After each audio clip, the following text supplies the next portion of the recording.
Bonjour à tous, l'objectif de cette capsule vidéo est d'apprendre à nommer une molécule constituée uniquement d'atomes de carbone et d'hydrogène, entre lesquels il n'existe que des liaisons simples, pas de liaison double, pas de liaison triple, et qui ne se referment pas sur elles-mêmes pour former un cycle. Ces molécules sont des alcanes. Alors le nom d'une molécule est formé d'un radical qui est lié au nombre d'atomes de carbone de la chaîne carbonée la plus longue. Ces radicaux sont à connaître par cœur.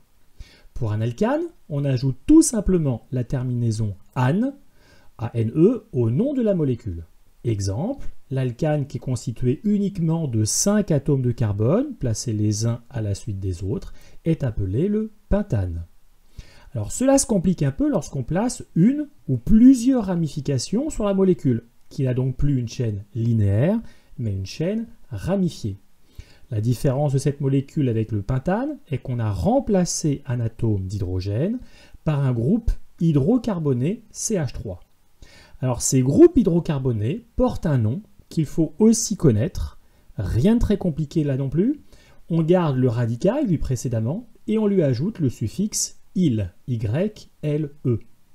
Ici par exemple, on a ajouté un groupe méthyle à la molécule. Donc on cherche le nom de l'alcane à chaîne ramifiée qui possède un groupe méthyle. Oui, mais ce n'est pas suffisant pour trouver le nom de l'alcane. Pourquoi?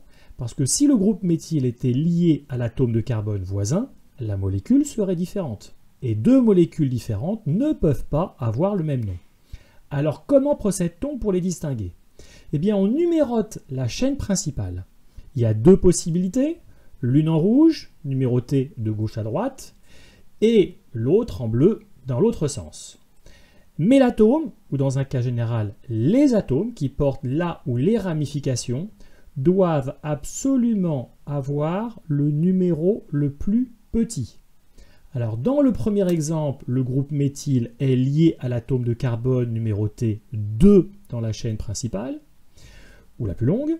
Le nom de la molécule va donc s'écrire 2-méthylpentane. On écrit la position du groupe alkyle, on met un tiret, puis son nom, sans le E final, attaché au nom de l'alcane qui correspond à la chaîne carbonée la plus longue. Ce sera toujours la chaîne carbonée la plus longue qui donne le nom à l'alcane. Dans le deuxième exemple, la molécule s'appelle le 3-méthylpentane. Alors deux remarques importantes, si le groupe méthyle était lié à l'atome de carbone situé un peu plus à droite, on se rend compte en numérotant la chaîne carbonée que l'on a affaire à la même molécule que celle vue à la deuxième ligne. Si on tourne de 180 degrés cette molécule, on retrouve la formule semi-développée de la molécule vue à la deuxième ligne. Deuxième remarque, ne tombez pas dans le piège. Dans cette formule semi-développée, il n'y a pas de groupe méthyle.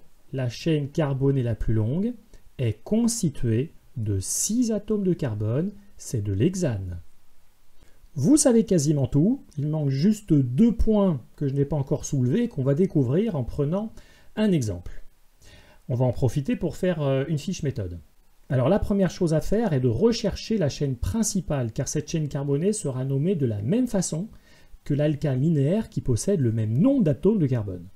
Ici, il y a 6 atomes placés les uns à la suite des autres. Donc, cette molécule est de l'hexane. Pour information, j'aurais pu aussi choisir cette chaîne carbonée-là, en rouge, qui est aussi composée de 6 atomes de carbone qui se suivent. Deuxième étape, on repère les groupes alkyles dans la molécule. Il y en a 3, 2 groupes méthyle et un groupe éthyle. Troisième étape, on numérote la chaîne principale, sachant que les atomes de carbone portant des ramifications doivent avoir les numéros les plus petits. Alors dans ce sens, on obtient 3, 3, 4. Position 3 deux fois car l'atome de carbone en position 3 est lié à 2 groupes alkyles, un groupe méthyle et un groupe éthyle, et 4 pour la position de l'atome de carbone lié à un groupe méthyle. Alors maintenant, si on numérote la chaîne principale dans l'autre sens, on obtient une suite de nombres plus grands. Par conséquent, je vais numéroter dans l'ordre croissant les atomes de carbone de la chaîne principale, non pas de la droite vers la gauche comme ici, mais de la gauche vers la droite, afin, je le répète, d'avoir des indices de position les plus petits possibles pour les atomes de carbone liés aux groupes alkyles. Il ne nous reste plus qu'à nommer la molécule, sachant qu'il y a deux groupes méthyl en position 3 et 4, ainsi qu'un groupe éthyle en position 3. Mais avant d'écrire le nom de la molécule, il faut savoir deux choses. Premier point, lorsque le groupe alkyle apparaît plusieurs fois dans la molécule, on ajoute un préfixe multiplicateur devant le nom de ce groupe alkyle. Di pour 2 groupes, tri pour 3 groupes, tétra pour 4 groupes alkyles identiques, etc. Ici, il y a 2 groupes méthyl dans la molécule, donc on placera di devant méthyle dans le nom de la molécule. Deuxième point, les noms des groupes alkyles sont écrits dans l'ordre alphabétique, sans tenir compte d'un éventuel préfixe multiplicateur. En d'autres termes ici, éthyle commence par un E, méthyle commence par la lettre M, donc on écrira en premier le groupe éthyle. Enfin, avant d'écrire le nom du groupe alkyle, sans le E final, on place le numéro de position de l'atome de carbone auquel il est lié sur la chaîne principale. Donc cela donne 3 éthyle, pensez au tiret qui relie l'indice de position au groupe alkyle, de nouveau un tiret, 3,4, on place une virgule s'il y a plusieurs groupes, diméthylhexane, diméthylhexane en un seul mot.